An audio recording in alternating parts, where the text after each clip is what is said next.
Mafia थे, गरीबों के लिए नहीं, गरीबों के मसीहा थे। कहना बा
सरकार में केहू सुखी नहीं बा, सब लोग दुखी है।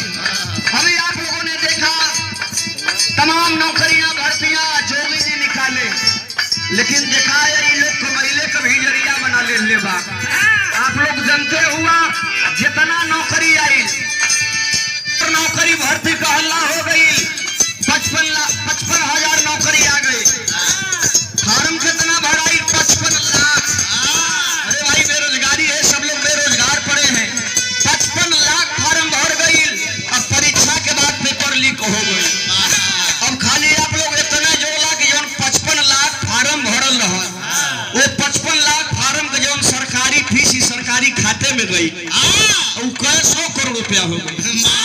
गरीब बड़ा धड़ल्ले से कवि जी, प्रदीप कवि जी, बड़ा धड़ल्ले से लोग हॉस्पिटल में जाके अपन हार्ट चेक करावता, हार्ट अटैक चेक करावत हूँ कि कहीं साला हमहू शिकार न हो जाए।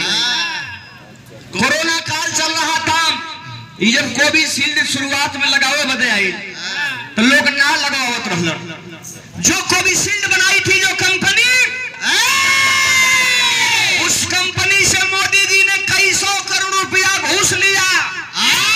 कलश की इतना घूस दे देगा तो तुहार वैक्सीन बट्टी बिका जाए, तोहरो फायदा हो जाओ हमरो फायदा हो जाओ। कई 100 करोड़ रुपया उन्होंने घूस दे दिया मोदी जी को। तब ऐलान होता है कि जो लोग कोविशील्ड नहीं लगवाएंगे, जिनके पास कोविशील्ड का प्रमाण पत्र नहीं होगा, न तो रेलवे में यात्रा कर सकते, ना हवाई जहाज में कर सकते, ना ही बस में यात्रा कर सकते, ना परीक्षा दे सकते। अब देखा है जैसे ऐलान बड़े सब लोग जाके लाइन लगवा के कोविशील्ड लगवावे लगल। लेकिन बाहर अखिलेश यादव जी वही, और इसके बाद सब लोग जाकर के कोरोना काल में कोविशील्ड लगवाया। कितना लोग तो चला कर फर्जी प्रमाण पत्र बनवा लिखल। आज लोग हंस रहा बा, केहू कहता कि हम एक लगोले ही आराम, ये 3 गो लगोले बा तनी टेंशन में, बाकी साला कहीं झोंक न दे। बाहर बीजेपी के लोग, क्या मंसूबा है आपकी? कहते हो कि गरीबों पर हमारी सरकार योजना चलाती है, गरीबों के सुख दुख में काम आते हैं, यही कुल बात। 10 साल बीत गई, देश खोखला हो गई, देश कितना बड़ा कर्ज में डूब गई। देखिए जरा आप लोग, मीडिया का जमाना बा, इंटरनेट का जमाना बा, देखें सुने। और हमारे मीडिया के बंधु उपस्थित मैं बहुत बहुत धन्यवाद देना चाहता हूँ। 1 जून को उधर से चुनाव जितना चरण में भइल बा, सब जगह इंडिया गठबंधन भारी है। ये गरीब विरोधियों की बात ना आवत है। इंडिया गठबंधन की सरकार बनेगी, कहे कि प्रकृति का नियम है परिवर्तन। कहना बा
लाश को हुरमुज पर हाल पर भेजवाया गया। लेकिन यहाँ तक तो ठीक रहल, कुछ लोगों को फर्जी तरीके से बीजेपी वालों ने दबाव डाल करके थाने पर फर्जी मुकदमे में फंसाया गया।